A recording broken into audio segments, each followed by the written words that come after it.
Hi everyone, welcome back to my channel. And in this video, I am going to talk about these things. Also, I have two more videos related to Hong Kong and Macau. I will link those down in the description box. Don't forget to check those two out also. But before that, if you are new to this channel, kindly like and subscribe for more such travel content. And now let's just start with the video. So first we are going to talk about flight bookings. So मैंने flight bookings के लिए sky scanner app ही use किया था और अगर आप travel date से कुछ 1-1.5 महीना पहले जो है टिकट्स बुक करते हैं तो आपको अराउंड 25 to 30K का एक राउंड ट्रिप मिल जाता है. बाकी जो है फ्लाइट टिकट्स जो है वो डिपेंड करती है आप किस मंथ में बुक कर रहे हैं, किस मंथ में आप ट्रैवल कर रहे हैं, तो उसके अकॉर्डिंग जो है टिकट्स के प्राइसेस जो है वेरी करते हैं. हम लोग जो है अगस्त में ट्रैवल कर रहे थे तो हमें अराउंड 27-28K का राउंड ट्रिप जो है वो मिल गया था. Now we are going to talk about pre-arrival registration और पार. तो आप किसी भी इंटरनेशनल कंट्री में ट्रैवल करते हैं तो आपको वीज़ा की रिक्वायरमेंट होती है, लेकिन फॉर हांगकांग आपको जो है ये प्री अराइवल रजिस्ट्रेशन फॉर्म जो है ये लेके जाना होता है. तो अब आप इसको कैसे फिल करना है, क्या प्रोसीजर है, मैं इस वीडियो में आपको सब कुछ एक्सप्लेन करने वाली हूँ. सबसे पहले आपको गूगल में जाना है और ये टाइप करना है प्री अराइवल रजिस्ट्रेशन हांगकांग. फिर जैसे ही आप एंटर प्रेस करेंगे तो आपके पास जो है ये लिंक्स खुल जाती हैं. तो सबसे पहले आपको फर्स्ट वाली लिंक जो कि हांगकांग गवर्नमेंट के थ्रू है उस पर क्लिक करना है. मैं ये लिंक जो है डिस्क्रिप्शन बॉक्स में भी डाल दूंगी, आप वहाँ से भी इसको एक्सेस कर सकते हैं. उसके बाद इस लिंक पे क्लिक जैसे ही आप क्लिक करेंगे आपके पास जो है ये ऐसा एक पेज खुल जाएगा. अब यहाँ पे कुछ बुलेट्स गिवन है, आप इनको पढ़ सकते हैं for better understanding of pair. क्या इन्फॉर्मेशन है, मतलब क्या इन्होंने सब कुछ यहाँ पे एक्सप्लेन किया हुआ है. और लास्ट वाले बुलेट में इन्होंने एक वीडियो भी दिया हुआ है जिसमें इन्होंने डेमो दिया हुआ है पार कैसे आप फिल कर सकते हैं, क्या क्या डिटेल्स चाहिए होती हैं और भी बहुत सारी इन्फॉर्मेशन है. तो ये वीडियो जो है काफ़ी अच्छा डेमोन्स्ट्रेशन है. अब अप्लाई करने के लिए आपको इस ऑप्शन पे क्लिक करना है. जैसे ही आप यहाँ पे क्लिक करेंगे ये जो है ये एक पेज जो है खुल जाता है. यहाँ पे आप एक बार इसको रीड कर लीजिएगा और आपको बस कंटिन्यू टिक करके continue continue confirm and continue. फिर जैसे आप सारा कंटिन्यू करके आप इस पेज पे पहुंच जाते हैं. अब यहाँ पे आपको अपनी सारी पर्सनल डिटेल्स जो है वो फिल करनी है. अब यहाँ पे डिटेल्स फिल करते टाइम आपको ये ध्यान रखना है कि सारी डिटेल्स जो है वो आपके पासपोर्ट से, आपके आइडेंटिटी से जो है वो मैच होनी चाहिए.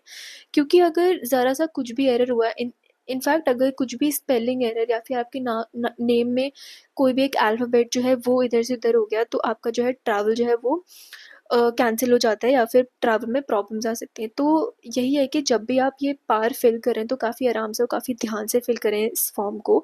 उसके बाद सारी इन्फॉर्मेशन जो है यहाँ फिल करने के बाद आपको जो है कन्फर्म एंड कंटिन्यू करना है. और कन्फर्म एंड कंटिन्यू करने के बाद आपका जो है पार जो है उसी टाइम ही जनरेट हो जाता है. उसी टाइम ही आप उसे सेव कर लीजिए और प्रिंट कर लीजिए हार्ड कॉपी, और उसको सेव करके रख लीजिए for your travel. Immigration process. सबसे पहले तो ये 4 डॉक्यूमेंट्स जो हैं ये आपको हार्ड कॉपी में रखने बहुत इंपॉर्टेंट है. First is your passport, second is your PAR which is pre arrival registration, third is your return flight tickets and fourth is your stay conformation.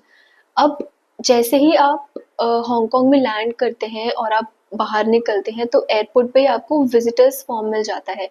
आप विजिटर्स फॉर्म वहाँ से लेंगे, आप उसमें बेसिक डिटेल्स ही भरनी होती हैं जैसे कि नेम, एज, स्टे इन्फॉर्मेशन, आप कौन सी कंट्री से आए हैं, आपकी फ़्लाइट नंबर कौन से था, आप कौन सी फ़्लाइट में ट्रैवल कर रहे हैं, वापस कब जा रहे हैं.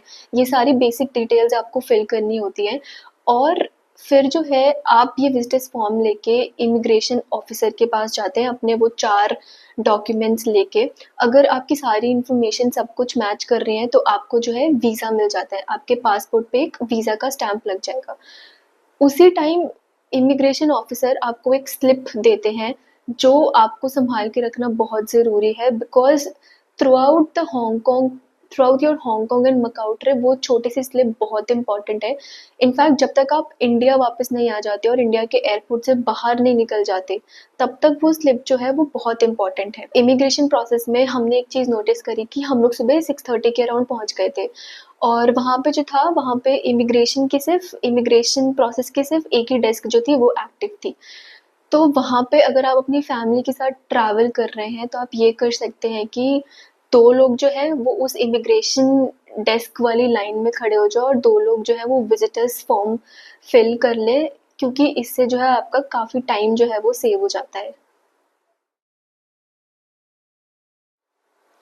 ऑक्टोपस कार्ड, ये एक बहुत ही इम्पोर्टेंट कार्ड है अगर आप हांगकांग और मकाओ जो है वो ट्रैवल कर रहे हैं, क्योंकि ये जो कार्ड है ये ऑलमोस्ट हर जगह यूज़ हो जाता है, चाहे वो आपकी बसेस हो, पब्लिक ट्रांसपोर्टेशन हो, 7-Eleven हो, फूड स्टोर्स हो।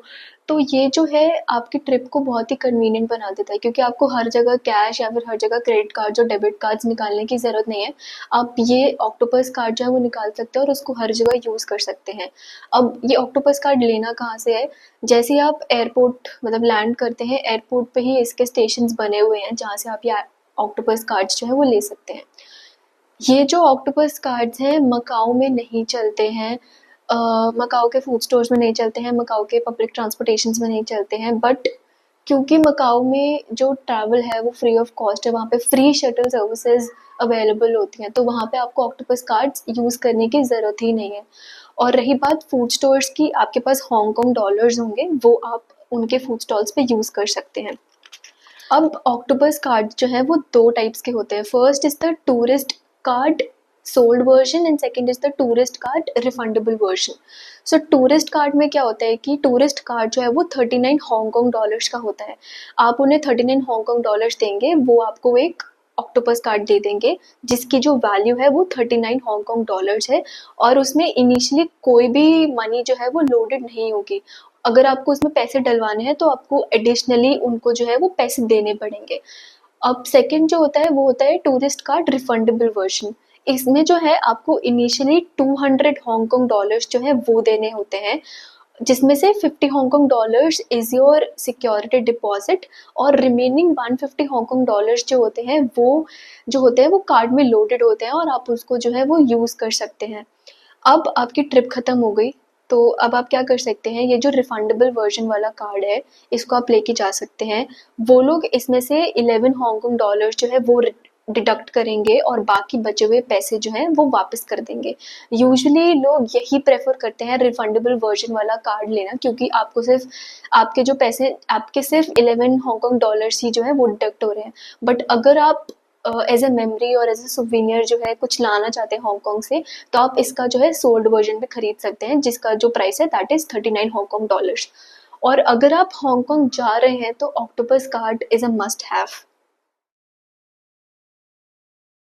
तो हांगकांग से मकाओ तक के जाने के लिए सबसे कन्वीनियंट जो मोड ऑफ ट्रांसपोर्टेशन है दैट इज़ फेरी। अब हांगकांग में जो है 4 फेरी टर्मिनल्स हैं, लेकिन जो सबसे पॉपुलर फेरी टर्मिनल है that is Hong Kong Macau ferry terminal, क्योंकि ये सेंट्रल ऑफ द हांगकांग में है। और मकाओ में 2 फेरी टर्मिनल्स हैं दोनों आइलैंड्स पे। जो first ferry terminal that is outer harbour ferry terminal, और जो सेकंड है that is Taipa ferry terminal.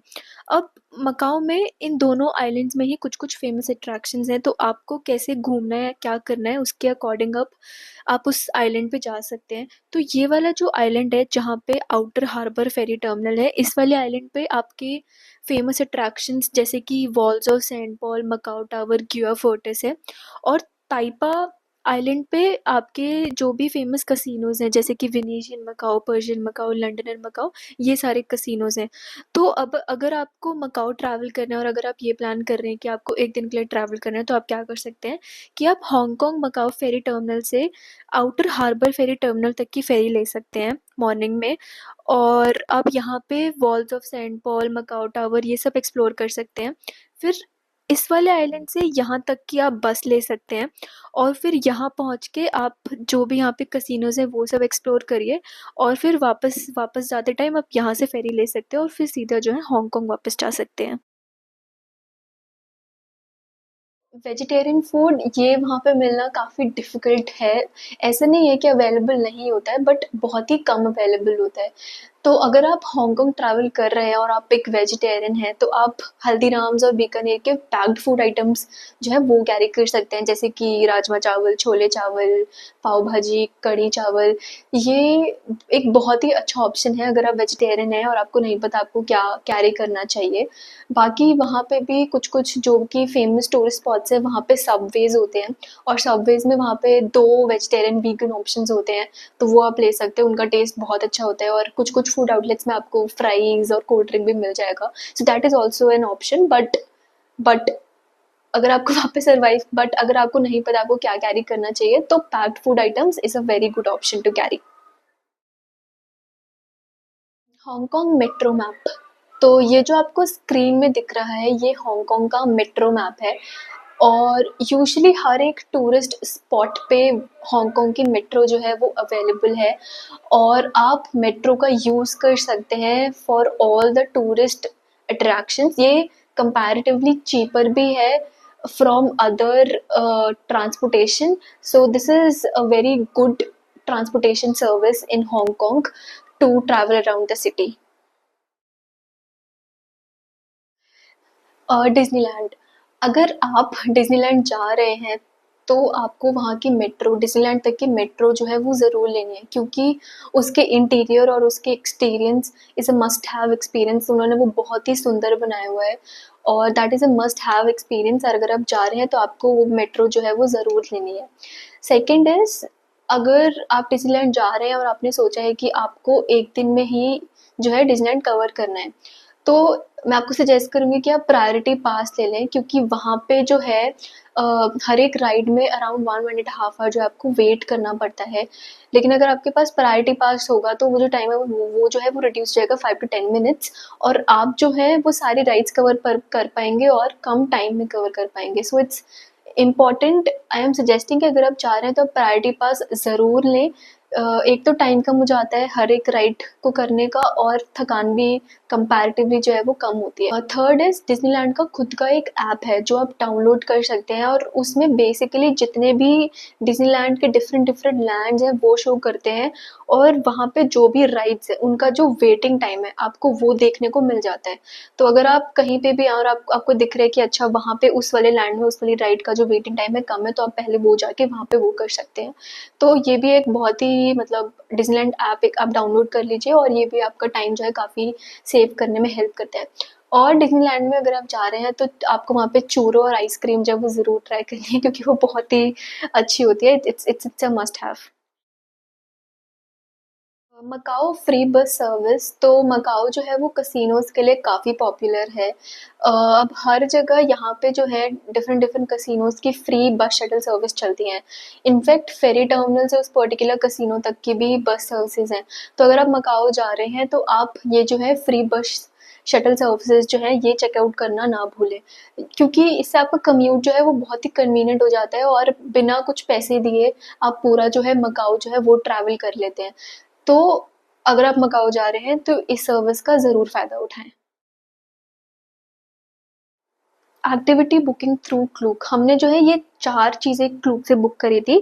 First is the Ngong Ping 360 cable car जो कि बिग बुद्धा तक लेके जाती है। Second is Disneyland tickets. Third is ferry tickets Hong Kong to Macau and Macau to Hong Kong. And fourth is our peak tram. तो मैं आपको one by one हर एक उसका एक्सप्लेन करती हूँ, क्या प्रोसीजर होता है, कैसे आपको बुक करनी होती है, वो टिकट्स कैसे वहाँ पे आपको जाके उनको दिखानी है और कैसे पूरा प्रोसीजर होता है। First is Ngong Ping 360 degree cable car. So जो फर्स्ट अट्रैक्शन है दैट इज़ बिग बुद्धा और बिग बुद्धा तक जाने के लिए ये जो केबल कार्स जो हैं ये अवेलेबल होती है और भी बहुत सारे ट्रांसपोर्टेशन जो है वो अवेलेबल हैं बिग बुद्धा तक जाने के लिए। बट अगर आप वहाँ पे जा रहे हैं तो आपको ज़रूर लेना चाहिए, क्योंकि केबल कार से जो व्यूज़ होते हैं वो बहुत ही सुंदर होते हैं। अब आपको क्या क्या करना है, क्लूक में जाना है आपको। बस आपको इसकी टिकट्स बुक करनी है। आप जैसे ही टिकट्स बुक करेंगे आप पेमेंट करेंगे, टिकट्स जो है वो आपकी बुक हो जाएंगी और आपको जो है उसी टाइम ही क्यूआर कोड जो है वो जनरेट हो जाता है। अब आपको ये जो क्यूआर कोड है, ये आपको वहाँ पे जाके दिखाना है। ये क्यूआर कोड वो लोग स्कैन करेंगे और आपको जो है डायरेक्टली जो है एंट्री मिल जाती है।